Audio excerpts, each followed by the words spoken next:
And now we must turn to the issue of gun violence in America today, because the latest mass shootings in Aurora, Colorado, and Newtown, Connecticut leave us all, liberal and conservative, Republican and Democrat, appalled and disgusted at the carnage. Now, some people, and that includes many of you in this room tonight, want to place the blame for this horror on things like 30-round magazines or semi-automatic rifles. We want to blame something, anything that we can control. But what we really want to ban is violence and murder and insanity. Now, we don't talk about that, though, because deep in our hearts, each of us knows that violence and murder and insanity are built into the human condition and likely always will be.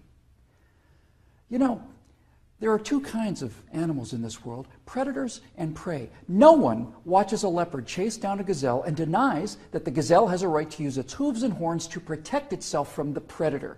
But there are people in this room tonight and all across the country who would deny that same right to self-defense to other human beings. Such people seem to think that the way to stop the leopard is to cut the horns off of the gazelle, that by somehow making it easier for the predator will simply go away. My friends, this is insane. When you make it easier for the predator, you get more predators.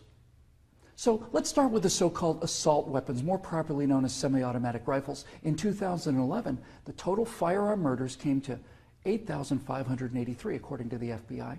Now, during that time, the total murders committed by rifles, all rifles, not just semi-automatic rifles, were 323. That's 3% of all murders. Hammers and clubs kill half again as many people as rifles. Hands and feet murder twice as many. And knives kill 5 times more Americans than all rifles combined. Preventable medical errors kill about 98,000 people per year. Medical malpractice kills more than 12 times as many people as are murdered in the U.S. each year. That's more than 300 times the number killed by all rifles, not just the so-called assault rifles. And yet, no one talks about limits on hammers or knives or doctors or hospitals. No one does that because the good we perceive from hammers and knives and doctors far outweigh their perceived harm. And yet, studies show that firearms prevent anywhere from 800,000 to over 2 million violent crimes every year. The lowest estimate means that 100 times more violent crimes were prevented with firearms than the total murders committed with firearms. That's 100 times as many. Now, in October of 2007, Amanda Collins was walking to her car after a night class at the University of Nevada at Reno.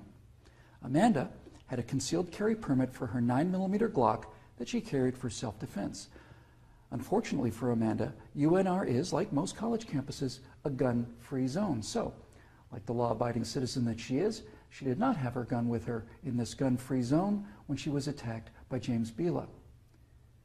Bevell raped her on the UNR campus less than 300 yards from the campus police office. He then walked away, and a few months later, this human predator went on to murder 19-year-old Breonna Dennison. Amanda Collins went on to say, quote, "I know, having been the first victim, that Breonna Dennison would still be alive had I been able to defend myself that night," unquote.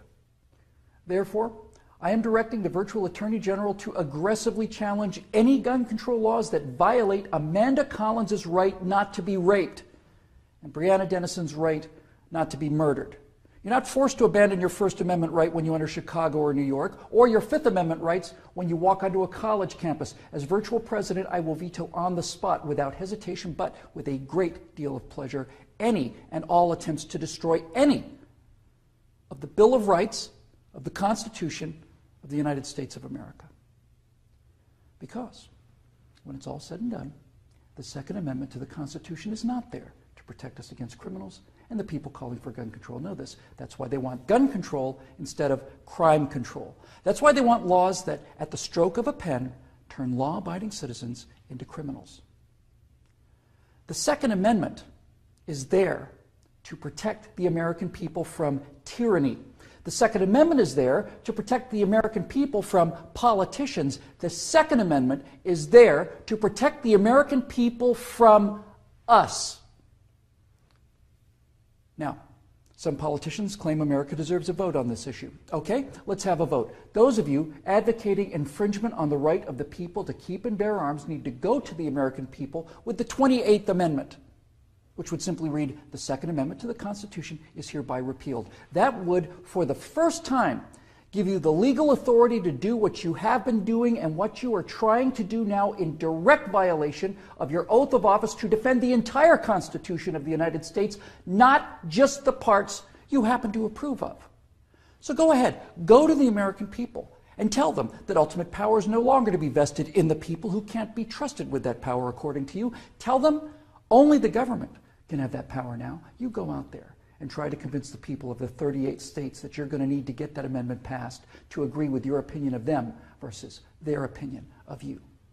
I dare you.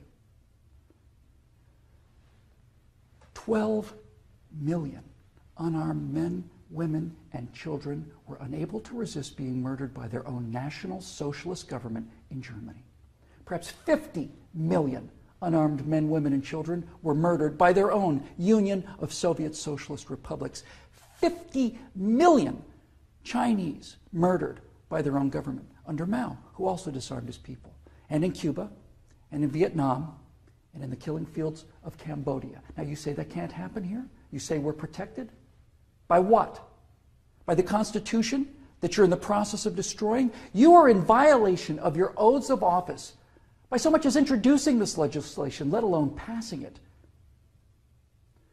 My fellow Americans, the previous inhabitants of this chamber watched as 100 million people were murdered after being disarmed by their own governments. Every single one of those men, women, and children were as real and precious and irreplaceable as the children at Newtown.